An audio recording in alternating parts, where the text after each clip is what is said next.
साहेबाला भेटले, काय नेमकं काय मागणी तुमची, कशा संदर्भात भेटली?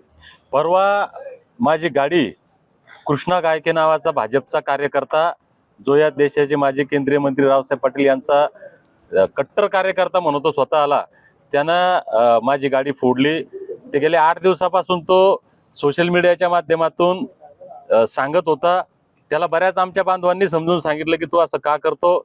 त्याने सुद्धा बऱ्याच बांधवांना सांगितलं की मी गाडी फोडणार. वैयक्तिक मी त्याला मेसेज केला, त्यावेळेस त्यानं मला सुद्धा रिप्लाय दिला. ते स्क्रीनशॉट ते सगळं साहेबांना दाखवलं. त्यानं चॅलेंज करून मी गाडी फोडतो, माझी ताकद तुला दाखवतो, अशा पद्धतीनं त्यानं बोलून ती गाडी फोडली आहे. आम्हाला असं वाटलं होतं त्याच्या गावामध्ये फोडेल. काल त्याच्या गावामध्ये सत्कार झाला, डीजे लावून त्या गावामध्ये आमचं स्वागत केलं. त्याचे वडील, काका सगळे लोक त्या कार्यक्रमामध्ये होते. परंतु हा कुणाच्या सांगण्याहून हा माथे फिरूपणा करतोय. याच्यामध्ये राजकीय षडयंत्र आहे. 21 जानेवारीला येणाऱ्या राज्यव्यापी मोठं आंदोलन आझाद मैदानात होणार आहे.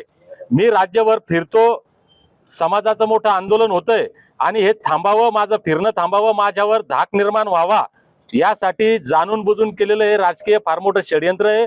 मी आता एसपी काल पोलीस स्टेशनला त्याच्याविषयीची रीतसर तक्रार दिलेली आहे. त्या संदर्भात काय कारवाई झाली, काय करतात साहेब, या चर्चा करत असताना याच्या मागे जे राजकीय षडयंत्र आहे, याला कुणाकुणाचे फोन आले, यानं कुणाकुणाला फोन केले, याच्या संपर्कात कोण आहे, हा सगळा तपास करून या राजकीय षडयंत्राचा पर्दाफाश करावा, अशा प्रकारची विनंती एसपी साहेबांना भेटून या ठिकाणी आम्ही केलेली आहे. व्हिडिओ काल व्हायरल केला फेसबुकच्या माध्यमातून की गाडी मी जाळलेली नाही. म्हणजे आतापर्यंत या जगामध्ये कोणी चोरी केली असेल, खून केला असेल, मला एखादा आरोपी असा दाखवा की जो म्हणतो की हे गुन्हा मी केलेला आहे. मला अपेक्षा होती खरं म्हणजे त्याच्याकडनं, तो ज्या पद्धतीनं मला त्याने हा मेसेज केला ना, तुम्हाला मेसेज दाखवतो की ज्या पद्धतीनं त्यानं भाषा वापरली की चूप मी गाडी फोडून दाखवतो, हे पुढचे परिणाम भोगायला मी तयार आहे, माझी पण ताकद दाखवून देतो, ज्या कॉन्फिडन्सनं त्यानं हे बोलला ना, इतकी जर डेअरिंग आहे ना, हा जर खरा मर्द आहे ना, त्यानं सांगायला पाहिजे पुढे येऊन, यस मी फोडली ही गाडी, काय करायचं करा. हा म्हणजे गप्पा मारायच्या मर्दानकीच्या आणि काम करायचे हे नामर्दाचे, असा हा माथे फिरू आहे. त्यानं बोलायला पाहिजे, अरे क्लिअर आहे ना, त्यानं नाही फोडली तर कोण फोडली ते पोलीस सांगतील. कोणती गाडी आमच्या कॉलनीमध्ये आलेली आहे, याच्या संपर्कात कोण आहे, दूध का दूध पाणी का पाणी होणार आहे. आणि मी जर खोटी तक्रार केली असेल, त्याने माझ्या नावाचा रिपोर्ट द्यावा की माझ्या नावाची खोटी तक्रार केली म्हणून. तुम्ही ज्या एरियात राहता तिथे सीसीटीव्ही कॅमेरे वगैरे काही नाही का? आहेत ना, आता पोलीस तो तपासाचा भाग आहे, पोलीस ते चेक करतील. पोलीस निरीक्षकांनी आज काय म्हटलंय, तुम्ही काही सुरक्षेसाठी मागणी वगैरे केली का? सुरक्षेसाठी खरं म्हणजे 2 महिन्यापूर्वी आमच्या सहकाऱ्यांनी अर्ज दिला होता. आणि हे वास्तव आहे की राज्यभर फिरत असताना वेगवेगळ्या प्रकारच्या लोकांच्या मनामध्ये आमच्याविषयी आकाशभाव झालेला आहे. आमच्या जीवाला धोका, यात काही शंका नाही. आता ते पोलीस प्रशासनानं खरं म्हणजे आतापर्यंत पावलं उचलायला पाहिजे होती. आता ते म्हटले की तुम्ही एक अर्ज करा, तुम्हाला जर वाटत असेल पोलीस प्रोटेक्शन तर देतो. मला आम्हाला वाटण्यापेक्षा समाजाला काय वाटतं, सरकारला काय वाटतं, हे महत्वाचं आहे. म्हणजे तुम्हाला पोलीस संरक्षण देते असं तुमचा आरोप आहे? नाही, आता पाहू देतात नाही देतात. कोणापासून धोका आहे तुमच्या जीवाला? धोका ज्या लोकांना असं वाटतं की धनगर आरक्षणाची चळवळ मोठी होऊ नये, ज्या लोकांना असं वाटतं की दीपक बोराडेने राज्यात फिरणं बंद करावं, हे सगळ्या प्रकारचे लोक यामध्ये असू शकतात.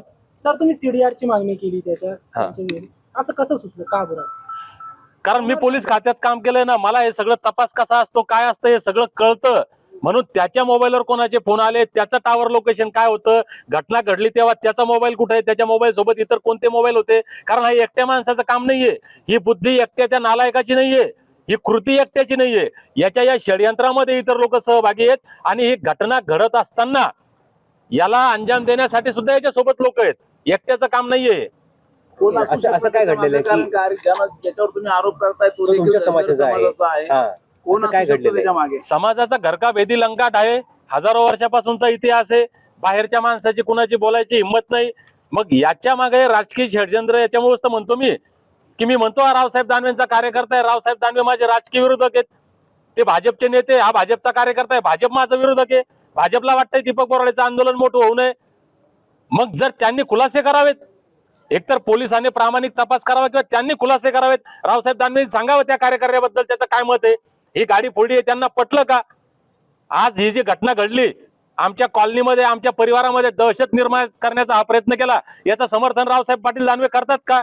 देवेंद्र फडणवीस साहेब भाजपचा कार्यकर्ता आहे तुमचा, तुम्ही करता का? त्याला दादा आता ताब्यात घेतलेलं आहे पोलिसांनी, सध्या माहिती मिळते. हा, पोलिसांनी अटक केल्याची माहिती, आता तपास करतील पोलीस, काय करतात पाहू, कशा पद्धतीने तपास करतात, कोण कोण याच्यात हे षडयंत्र. जर यांनी पोलिसांनी जर व्यवस्थित तपास केला आणि हे सगळं षडयंत्र उघड केलं तर आमचं समाधान होईल. बरं, शेवटचा प्रश्न. 2 महिन्यापूर्वी तुम्ही पोलीस संरक्षणासाठी अर्ज केला, मात्र तुम्हाला अद्यापर्यंत संरक्षण मिळालेलं नाहीये. पोलीस त्याला जबाबदार असं वाटतं? नाही, मी अर्ज केलेला नाही. मला आता समाज बांधवांनी काल ज्यावेळेस हा विषय निघाला त्यावेळेस समाज बांधव म्हणाले की आम्ही 2 महिन्यापूर्वी निवेदन दिलेलं आहे. पण आता एसपी साहेब म्हणाले की तुम्हाला वाटत नाही तर तुम्ही अर्ज करा, आम्ही त्या बाबतीमध्ये निर्णय घेतो.